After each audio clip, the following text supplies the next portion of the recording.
Hello and welcome back. This podcast was absolutely amazing to record. It was with my good friend and professional BMX rider, Rob Sidlow. I hope you enjoy. Here we are with the amazing Rob Sidlow. So tell us a bit about yourself. A bit about myself. So my name's Rob. My surname is Sidlow. I'm a BMXer and friend of Tom. We have sessions together at Greystone Action Sports Academy where he turns up in his full face, all fully padded up and ready to go. And I just occasionally push him up a quarter pipe or two. Tom does all the shredding himself. But yeah, I'm a BMXer, come musician, come art designer, kind of director for Greystone at the minute. I'm doing a lot of the branding work with them, a lot of the content creation and things like that. And I live in a van. This is said van, by the way.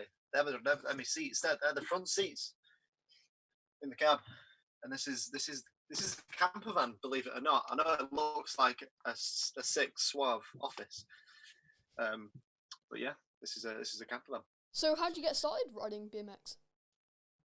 How did I get started? So aside from like actually learning to ride a bike, just like as most people do when you're a bit younger or whatever, I remember quite distinctly being in high school and I was hanging around and cycling around my estate with a couple of friends, and I think one of them got a BMX for the birthday. It was a GT, really, really, really old one, and yeah, I was amazed at just how much easier it was to like get around, like the side of your house to your shed and things. Like I didn't have to get off the bike to ride out the side of the house. I could just ride and open the gate and stay on the bike. And I was like, wow, no way, this is easier. Saved up to get one, and then eventually I started riding to school on it. And that first day when I turned up in the bike shed and everyone had like custom built bikes and things like that was the first introduction to it. I think I was like, wow, no way, this is something that people do. That's pretty cool. I'm gonna have a go at that. So what's it like going from being a beginner to a really good pro? So, I mean, I'm blessed that you think I'm professional. I mean, I guess in a way, yeah, it's a professionalism thing. I'm getting paid to coach, so that's being paid for your sport in general. But lots and lots and lots of practice. It's kind of like things, especially like physical things, like cycling or be it whatever it is that you're doing. WCMX, football, skateboarding, croquet, whatever it is just takes a lot of time to learn. It's like you can have an intelligence or something and feel like you know things, but then there's intelligence built over time, right? And that's kind of like an ongoing skill that you build on. And yeah, it's kind of if a baby, how can I word this? Like when you get good at talking because of how much you do it. Like it might seem amazing to like a 1-year-old that someone can speak complex sentences and things, but that's just because it's not had enough time using the language yet. So yeah, BMX is like a physical language. You spend a lot of time doing it, and eventually you get better at it. Amazing. So with all of your experience, where is your favourite place to ride? Where's my favourite place to ride? So there's this skate park in Salford that's pretty cool. It's called Greystone Action Sports Academy, and great. It's got good coffee. It's got really good food. It's got friendly staff, great coaches, and it's got a good skate park in it. Who would you say is your favourite coach? Just out of wondering. Who's my favourite coach? Who's my favourite coach? Because like we're all coaches at the end of the day. That's a difficult one. That one. I can't because I can't take sides because then a coach might see this who didn't get picked as the favourite and then they might be upset. But no, obviously Greystone is a favourite place to ride. But Earlham Skate Park is an outdoor skate park which is in like suburbia Manchester, and that's a really really cool park to ride. It's not got any grind rails. It's not got any like ledges. It's just transition. It's just quarter pipe, hip, big wall ride, that sort of thing, and it's quite a fun park for going fast and high on. Amazing. What's your favourite trick then at these amazing parks? My favourite trick. What is my favourite trick? I don't know. I like all of them. tire taps. That sounds silly, but like nothing quite feels as good as going really, really, really fast at a quarter pipe, and then suddenly absorbing all of your speed, not launching out of it, and just kind of just sitting there on your tire like you've just stopped time for a minute, and just chilling there with all of that like kind of like pedal pressure and whatnot, and then and then falling back in again. I don't know. I really like doing X-ups. X-ups and no-handers are quite fun. X-ups being that you can kind of like you can get to a point where you're not really holding onto like the bars with like your full grip anymore, and you like that, and you're locked in like this, and sometimes you might be traveling like that way across, and you might be like turning it like Xing up into your like trajectory and whatnot. It looks pretty cool, I think. Amazing. So, what's your shoe of choice? My shoe of choice, right? Bit of controversy for Rob. For years, he's had Vans, but the question is, which Vans are they, right? Pros, always, but these are low tops. I've got some just standard Vans classic pro low tops, and they're really, really good. Like normally, for years, I've ridden in the high tops, so like the standard Vans high top pro, if you can get your hands on them. Which are all really good. They've got nice ankle support and stuff. Like the sole could last a little bit longer, but other than that, like they're really cool. But then, yeah, since getting these, I've quite enjoyed them just because they're kind of, I don't know, they seem to be lasting longer than the high top ones. I don't know whether because like there's more pressure on the suede because like they're laced up higher all the way up, but like yeah, these aren't ripping in the same way that my pros normally do. So who knows? I might step out of the van and you might fall apart. But oh. What's going on with Zoom? Oh no, I'm still here. I know, but for some reason, the size of your image has just gone tiny. Oh. Oh no. Right, we're back. Okay. Are we back? We're back. Whew. Phew. I gotta take a sip of that empty can of Red Bull just to. Do you like Red Bull? Get better again. I hate it. Yeah. It's just so good that I want it all the time, and yeah, that's annoying. No, Red Bull are great. They're not too tight with their funding on things, so they do a lot of investment in terms of action sports all across the board. So they're a great company to just kind of get behind wherever it is that they're doing stuff. They've got, money in our place. We've got a physiotherapist downstairs who works in partnership with Red Bull. We've got all their athletes coming in. They send out hookups to people. They like to put on events and lots of things. I think if there's an energy drink that you're going to get behind, it's Red Bull. Amazing. So, you've talked about being a BMXer. If you weren't a BMXer, what action sport do you think you would be in? Question is, if I was doing another sport, would I have done it long enough for it to be action-packed? Probably not. I don't know. I did try skateboarding before I did BMXing, and not long into that escapade, I fell and broke my collarbone and ceased to skateboard. I definitely wouldn't be a scooter rider. No offense, none like meant. But at the time that I started BMX biking, scooter riding didn't come about for like another 3 or 4 years. So that wouldn't have happened. I don't think I would have been too old by then. I really don't know. I might have been a mountain biker. Yeah? Do you think you'd be into, like, extreme ironing? That is considered an actual action sport. Yeah. See, ironing is it's most fun if you can get someone else to drive you and you strap the ironing board to the roof of the vehicle that you're on and then try and do your ironing driving through rush hour traffic. It's great. Well, you can do that just in the van, can't you? Yeah. Literally, like the look that I get when the van's just cruising down the motorway and there's no driver and I'm just in the back doing my ironing and my cleaning, and there's people in a bus on the way to work kind of looking over and looking back again, and they're like, what?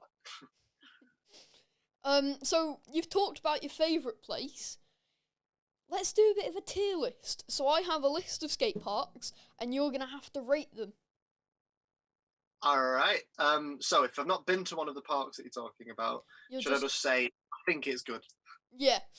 Alright, okay. Right, so we have Greystone, Adrenaline Alley, Ramp Works, Ramp 1, Ramp City. They're not that inventive with the names.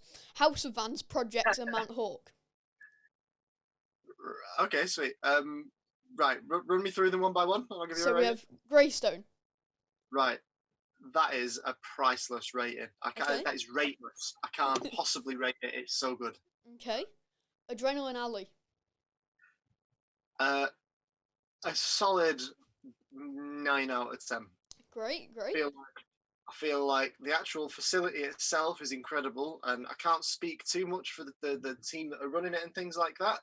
And from the outside perspective, in terms of like content creation and things like that, I feel like there's not quite enough of like brand continuity to give it like a full-on 10. Okay. But the actual place is rad. The people that ride there are rad. They do a lot of stuff with British cycling and loads of things. So yeah, that's a solid 9. So you're saying Greystone's better than Adrenaline? Yeah, I'm saying I'm saying that they are. Go on. Would that come from the fact that they pay you? No. No, not all from the fact that I live in the car park. No. All right, No, Ramp Works. Ramp Works. Before you rate it, I just want to say, Ramp Works is nice. The ramps are good, but the lighting's horrible for filming. It's like they never replaced the lights that went in the warehouse when the warehouse itself first got put there. Like, yeah, Ramp Works is great. I'd give it a 7 out of 10. Given that I gave Adrenaline Alley quite a high rating, I'll give Ramp Works a 7. Super flowy it can be and quite nice and all the rest of it. But yeah, it is like trying to ride in Hollister. If you've ever been into Hollister, yeah, I've been in Hollister. a store that skimps on lighting as opposed to having like tax registered in other countries or whatever to save money. Yeah, they save money on lighting. Yeah, it's dark, and they painted all the walls black, and like none of the roof are like clear see-through anymore, so like no sunlight even gets in. So yeah, it's quite dingy in there. But other than that, it's good fun. Yeah. So Ramp 1 is the Ramp 1. Ramp 1 when it opened, right, was epic. I thought it was awesome. You walked in and there was all this funky graphics, and you know, like the bar. Well, not I won't say bar, but like the cafe was sick. The actual park was super nice and clean, and the street section had like a tree in it and like a big wall mural the whole way across, and it was like, oh my god, it's like being in Skate 3 but indoors. And then it kind of just stayed like that. I feel like there wasn't really ever a staff presence there kind of maintaining it. I feel like it just got put there as a park and then left. Yeah. But that's from like a business point of view. I mean, the actual skate park itself is fun. Like whenever I go there, I only ever really stay on the main bit, like the rhythm bit in the middle. Yeah.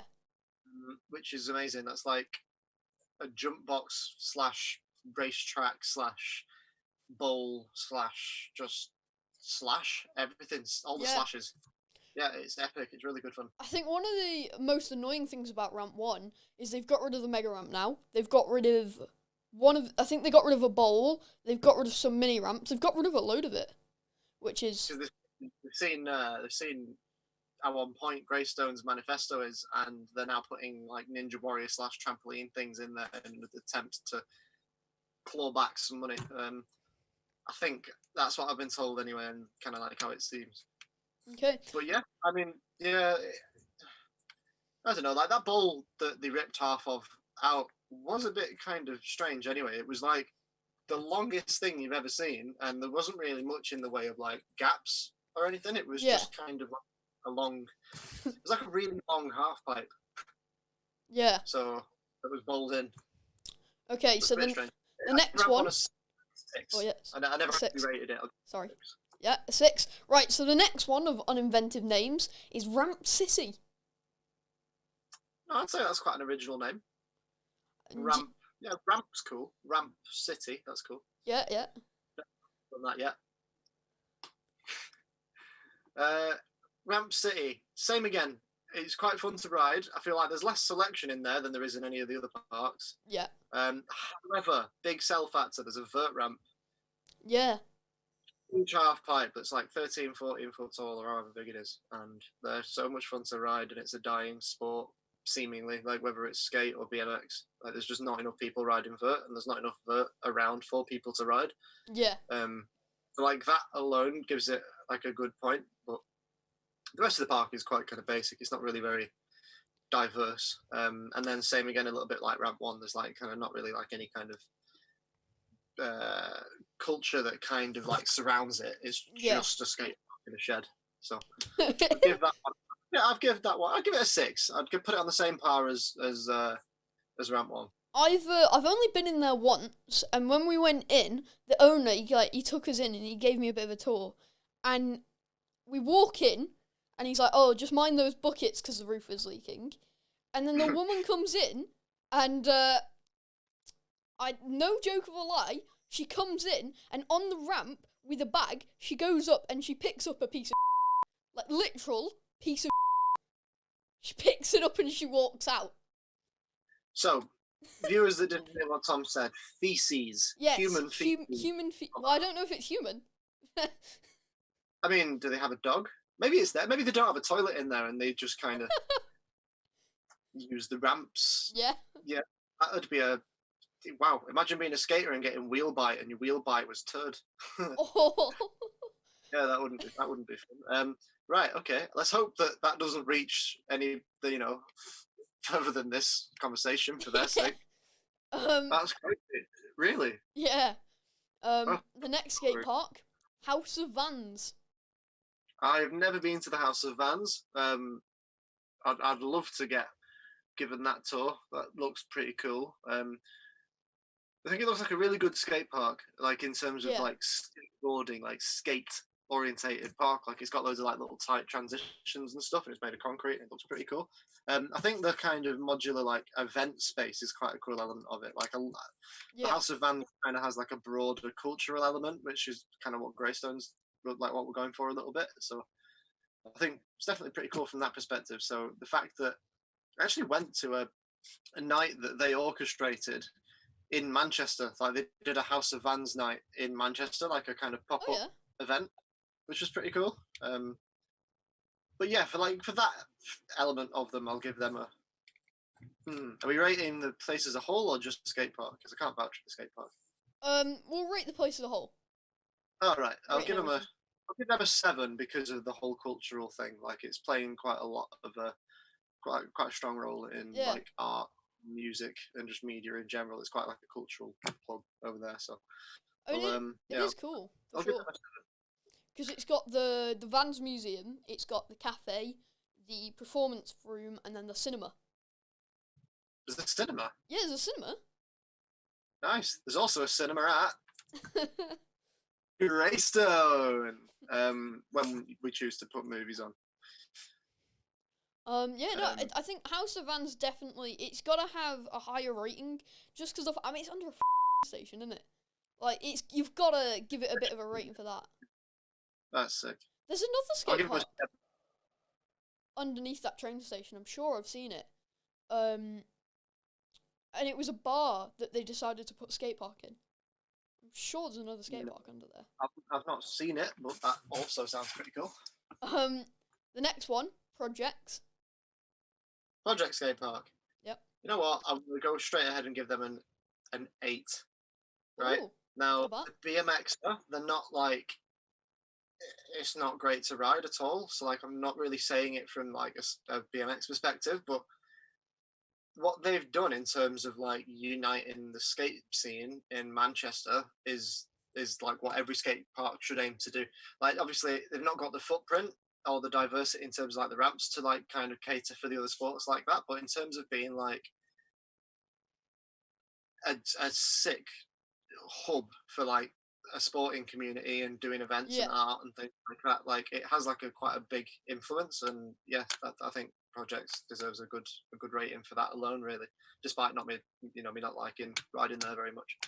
Have you seen the new area that they've got in Project? I have, yeah. I preferred the old one.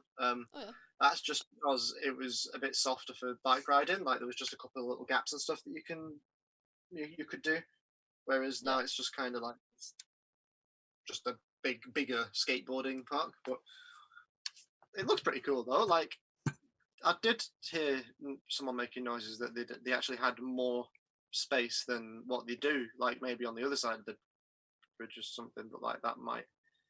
Yeah, don't hold me to that. I don't think that might be wrong.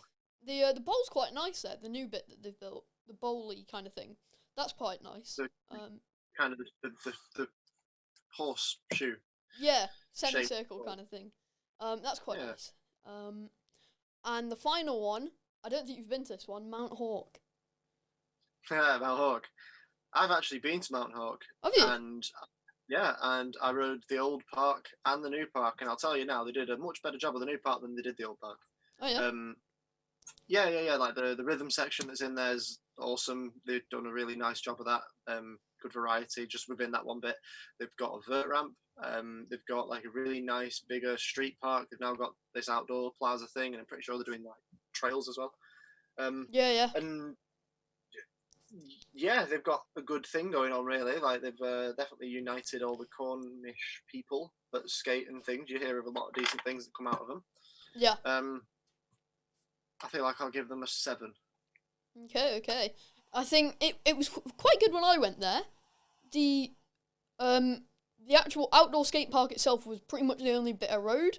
The indoor part isn't that accessible at the moment, but the outdoor part was really nice. And then behind that, there's the trails, but there's also concrete trails back there as well.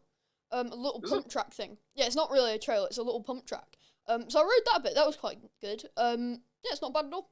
I'd rate that one fairly highly myself. And unfortunately, that is the end of the skate park tier list. Would you say some of those were a bit controversial, or I think you were a bit in between on them. You were very. I think I'm kind of like going off of what like where we're at with Greystone at the minute, and then like kind of thinking about like the right trajectory to take in terms of like content and social media and things like that, and just giving like a broader judgment based on that rather than just a place to ride. Yeah. So yeah, like for example, I rated projects higher than both of Ramp One and Ramp City and Ramp Works, which is quite controversial, really, because like people BMXers don't really like riding projects that much. I think I'd agree with you on the rating though. That projects is better. I think the placement is pretty good. Placement's great.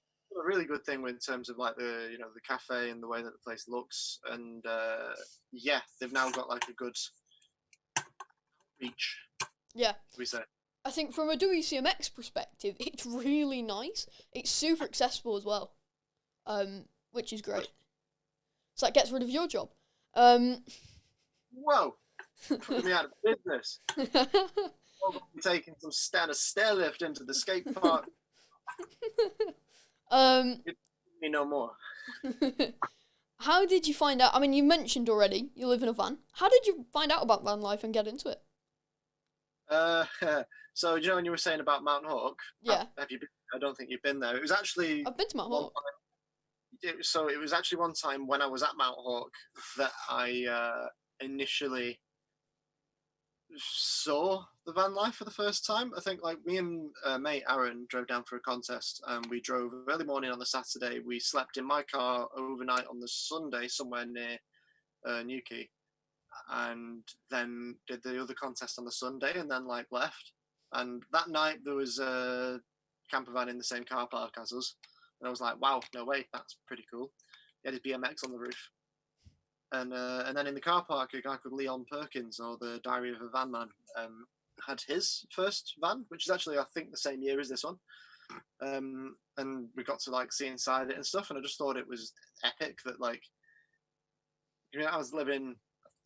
Was it my sister's? I can't remember where I was. But I could tell you like at a certain age where you've got your own place, it's kind of like you do live out of one room essentially. So it was quite cool, the idea of being able to like just kind of like take everything about that and put it on the road or on wheels and then get about, with your own space.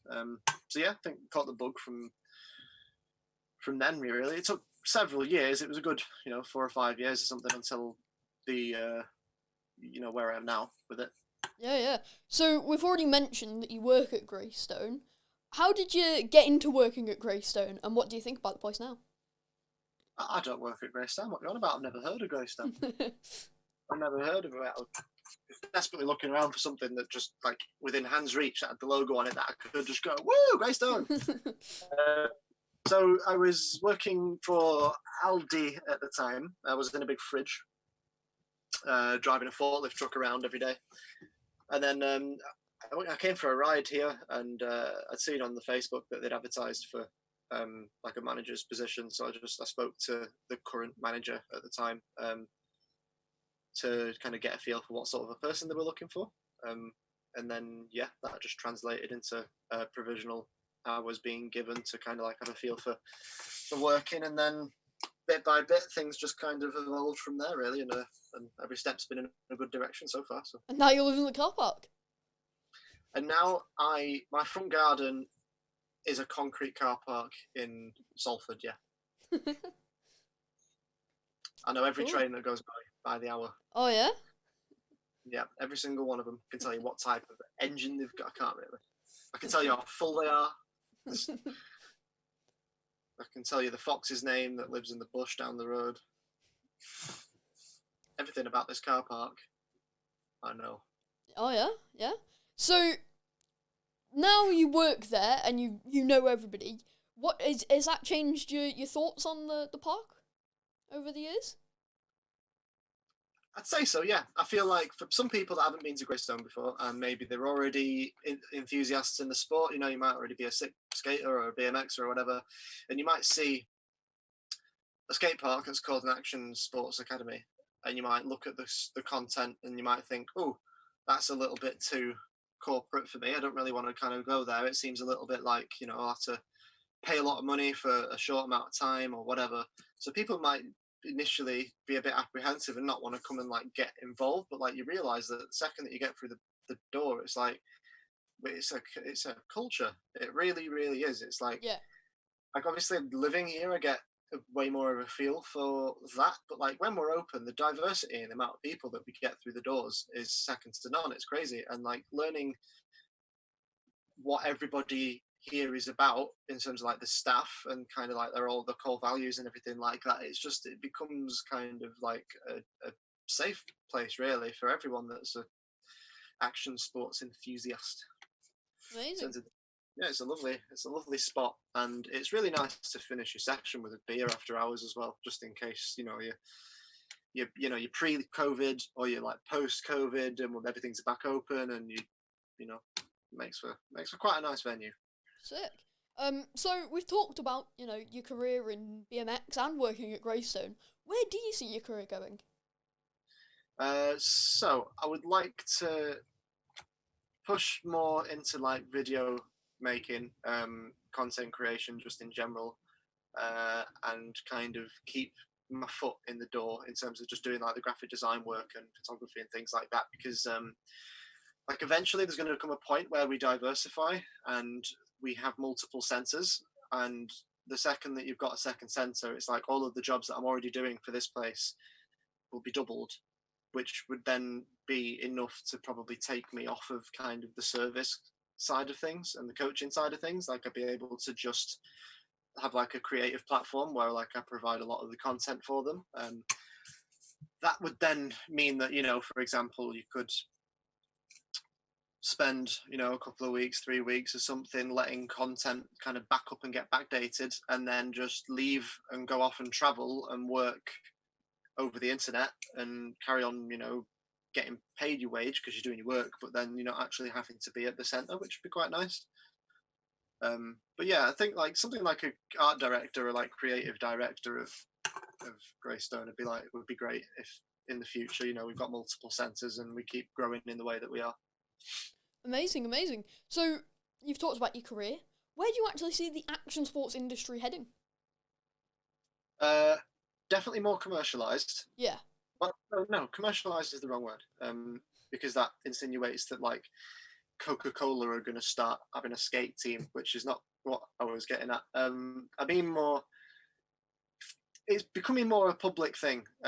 Like action sports has generally been quite niche for years. I mean, like skateboarding's kind of had a bit of a broader influence in terms of like fashion and film and things like that, because they've just been about for way longer. But like other than that, like if you ride a scooter, if you do WCMX, if you scooter, you skate, you ride BMX, you do rollerblading, you're a parkour athlete, you're a gymnast or whatever, generally you're a bit of a minority in terms of these different groups. Whereas now with the light of the Olympics, with YouTube, with lockdowns and things like that, I feel like people are looking for new things to try. And we've seen a vast increase in the amount of people that are trying to learn these sports. You know, we've had one-to-ones every single hour, every day of the week for the different sports because people are just trying to pick up a skateboard and learn because they never did. And that's great, really. You know, it's not just kids that are getting into it; it's adults that are getting into it for the Yeah. first time as well. It's quite fun. It's always nice taking, you know, you might spend one half of your day working doing, you know, toddlers and young kids, and then afterwards you'll be teaching adults the same thing. You know, Yeah. it's kind of diversifies like your coaching. What would I say? Your coaching calendar. Yeah. So as you say, so many people have been joining the sport. If you were to give a bit of advice for them, you know, so many people join sports and then just after a bit of time just go off. What would you say to try and keep your motivation and stay in the sport? So, keeping your motivation and then going off it again. Now, we live in a world where the first thing you do when you wake up in the morning is you'll light your phone up. Boom, you've got a light in your face. There's energy there. You go on your Facebook, your Instagram, you go on just all of these different little things, and you keep giving yourself like dopamine spikes. Essentially, you know, you look at something and you get a bit of reward. It'll entertain you a bit, and you'll get so involved in this stuff that your brain gets trained to only think that you get instant gratification from things. So like eventually what you see is that people kind of phase out of being willing to put time into something to then get the reward, i.e. doing sport and getting involved with something and seeing it through to the point where it is serving you and you're getting enjoyment out of it.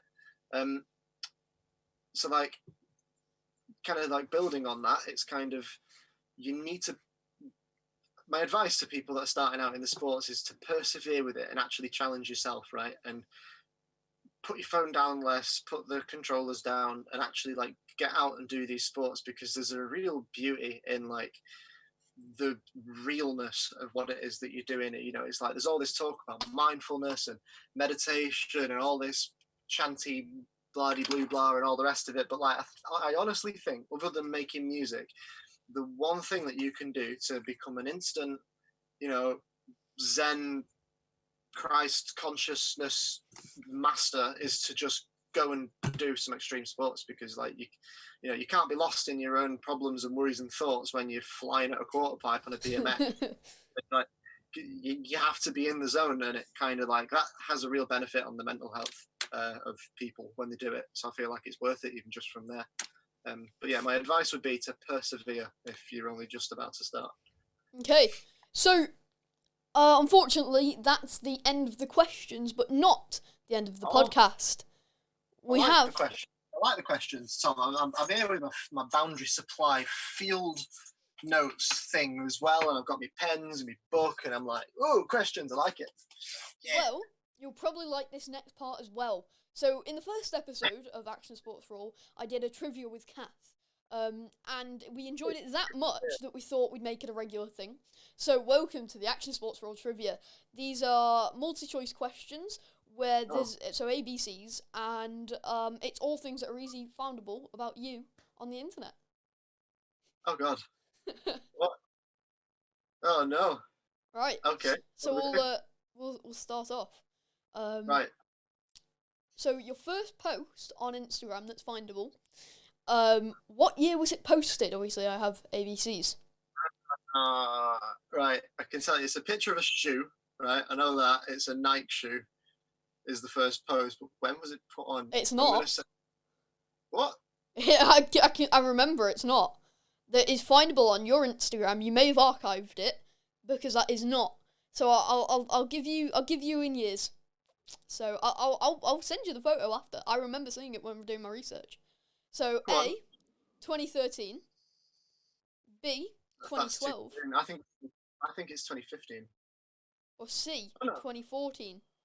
Oh, you know what? Right, it's definitely not 2015 then, is it? We'll go with 2014. But like, I'd love to know which picture it is because I think we're thinking of different ones. I'm positive. My first one that I ever put on was a shoe. It's a video. Yeah, it's and definitely something. it is 2013. Right. Let me put one sec. We'll just take a I'm quick sure guess. that's wrong. One sec, one sec.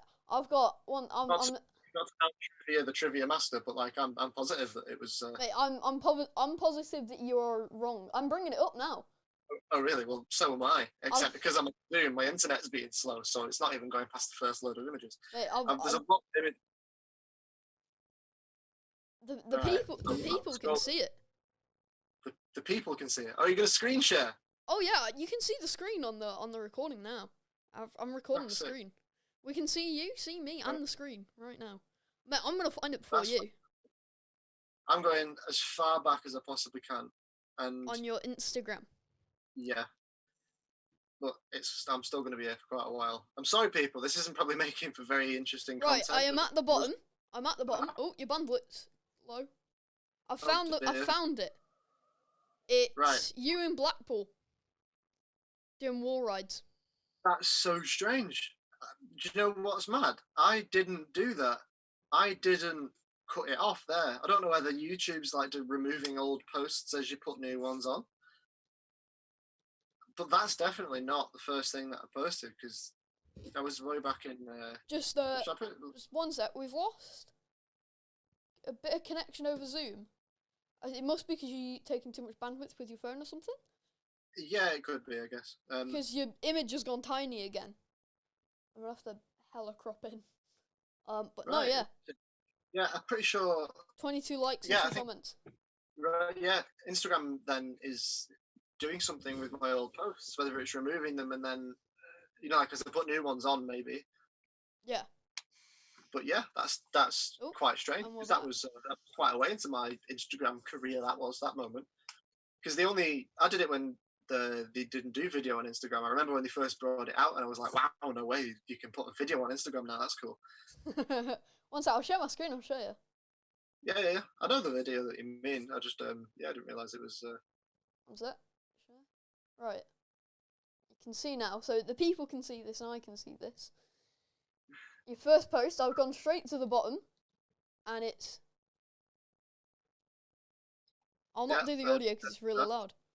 But it's you doing wall rides in Blackpool. Yeah, and those were the days where I didn't even wear hats. That's mad. Anyway, that must have been a while ago. I will. Yeah. Oh. Okay, so we'll give us a half point each then. Yeah. Half point each. Half point because I know that wasn't my first one, but for you that was my first one, so we both lose. Or we both win. Both win. Yeah. We both win. Both win. We'll count that as a point. Because I will say there's a leaderboard, Rob. You know, the stakes are high. Can you? Gosh. So, Kath got 3. Lewis got 1. Sorry to pull away just 1 second. What I'm referring to here is I'm talking about the episode I recorded with Lewis Felix from Air Addiction. Unfortunately, we did have technical problems, so we're having to re-record, re-edit and everything. That episode was supposed to be this episode, but obviously we've had problems, we're having to re-record it. But that episode will come. It will just take a little extra time. Okay. How many can you get? We'll find out. So I'll give you a half point on that first one. Okay. Okay. The next one. How many videos and pictures on your Instagram have Greystone in them? And I hand counted this. Again, ABC questions. Hey, you must have done quite a lot. Well, I'll start it off. A, 50. Right. B, 35. Or C, 40. Ooh. That's pictures and videos. As in, like, the actual image contains Greystone in some form, or the actual place itself? No, it has Greystone in it, so it's like the skate park, not just like you wearing a jumper with the Greystone logo on it. Right, yeah, got you. Okay. 40. You're 40, you reckon? I'm gonna say 40. Unfortunately, you're correct. Unfortunately for me, you're correct. You've got that one. 1.5. Kath, I'm coming for you. So the next one. you posted a video on your YouTube channel, and it has a lot of views, and it's you playing one of those sick keyboards where you can like move your finger up it and shit. Yeah, where you can go like woo, do all that stuff. Yeah. Isn't it like Seaboard or something? It's a keyboard. For those that don't know, it's like, you know, So a keyboard cool. or a piano has separate keys that you press and you can see them all. This thing is one big long rubberized surface which has the keys in it, but you're free to move your fingers, and because it's digital, it'll track your motion. So like a guitar where they might like hit a fret and then bend the string up, you can hit a note on this keyboard and then bend the note up, so you can kind of like gives you a little bit more like control over what you're playing. You know, you can do a vibrato and things like that just with your finger rather than using like software, which is It's pretty so cool. cool. Yeah. It's a really, really cool bit of kit. So how many views is that video on? And again, ABC questions. So A, 70,000. Yeah, it's within the 70s, thousands. B, 72,000. Or C, 100,000. 72. 72, you going for 72? Yeah. And you are correct. Yeah! That's been ages since I've looked at that. You looked at it this morning, didn't you? Yeah, I watch it I listen to myself play my keyboard every morning when I wake up. First thing to do, just boom. So the next one. Somewhere in Europe, there is a country with a place called Sidlow in it. Oh! Spelled exactly like your last name. Do you know what country? Again, ABC. Right, So it's England. Austria. It's England. B, Bosnia and Herzegovina. Govenia? I fuck knows. Or C, Poland. Oh, there's one in England too. Is there? Yeah, which is really weird because like I grew up in Salford. Yeah. And my surname is like Sidlow, like Sidlow. And there's a place in Surrey called Salford. And in Salford, there's a place called Sidlow. But what were the options again?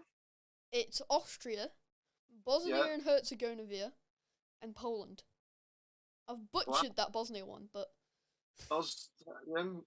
Bosnia and Herzegovina? When I was writing my questions, my dad told me there was a war there, apparently, if that helps. A war? Apparently. Alright, well, we'll bring the heat to Bosnia and then. Right, we're going to go down the middle, we're going to go with that one. You reckon it's Bosnia? I don't know whether it's Bosnia, but maybe. Unfortunately, that's the first one you've got wrong. It's Poland. It's Poland, wasn't it? Yeah. I found it because I was searching your name just to see what came up when I was thinking of questions, and it just came up there was a town in Poland. Right. Maybe I have Polish ethnicity in me, but that wouldn't explain my dark skin in summer, so I don't know. I don't know. Who knows? Maybe Polish. Now, I don't know what one of those questions were because for some reason it's deleted some of the letters, but what I can do with you is I want you to tell me, this one's a bit obscure because I've just thought of it when we were saying funny names from places. What about the funniest town name or place in England? I already know it. It's in Scotland. It's in Scotland. Unless you can think of one that's funnier than the one in Scotland. I will say there is a place called Cunt, but that's not it. Right. We'll have to blur that one out. Yeah. Right. Straight away, I'm thinking 2012 or whenever it was, swine flu hit in Cockermouth. That's it. I'll give you a point for that. The one I was thinking of was in Scotland. There's a place called Twat. I was wondering if you'd visited while you're up there. Yeah, it's where I'm from. Hey, where you from? I'm from Twat. Can you imagine though? You're like at a job interview. So where are you from, Twat? Okay, I'm Bridge Road in Twat in Scotland. What a place! I feel like, Peter Kay's comic relief song that he did where he's like, is this the way to Amarillo? Yeah. I feel like it wouldn't have been as funny if it was, like, is this the way to Twat? Dreaming dreams of twat. I'm gonna have to bleep all of this. Oh no, I'm sorry. Well, no, it's a place name. You don't have to bleep that, do you? No. Probably. So, some woman on the internet will get annoyed at me. Woman, probably your mother. Anyway, unfortunately, that's the end of it all. But not the end of the podcast just yet. I'll have another segment, although not a very long one, and I call it the Plug Yourself segment. So plug yourself. Yeah, plug yourself. Anything you want. Are you starting a new business called Me From Twat? Plug that. You're a poet and you don't know it, Russell. That. Oh, by the way, right? We Yeah. don't actually launch till the 15th. Minor problem. I accidentally uploaded the podcast audio already. So if you go on Spotify, you can find the episode I did with Kath. On Spotify? Yeah, mate, I'm on Spotify, Apple Music. You go on Spotify, you can find, if you type in Action Sports Raw, you will find my episode with Kath. But I haven't told anybody yet, because we're not going live till tomorrow. That's sick. Well, you heard it here first. You have, because this won't come out until far after. Right. Well, if we're talking to the people on YouTube, it may be that whenever you're watching, that I actually have a channel myself. And if I've not branded it any differently, then it is just my name on YouTube, Rob Sidlow. Hopefully you'll find some sort of like BMX, van, music-y, cool content there.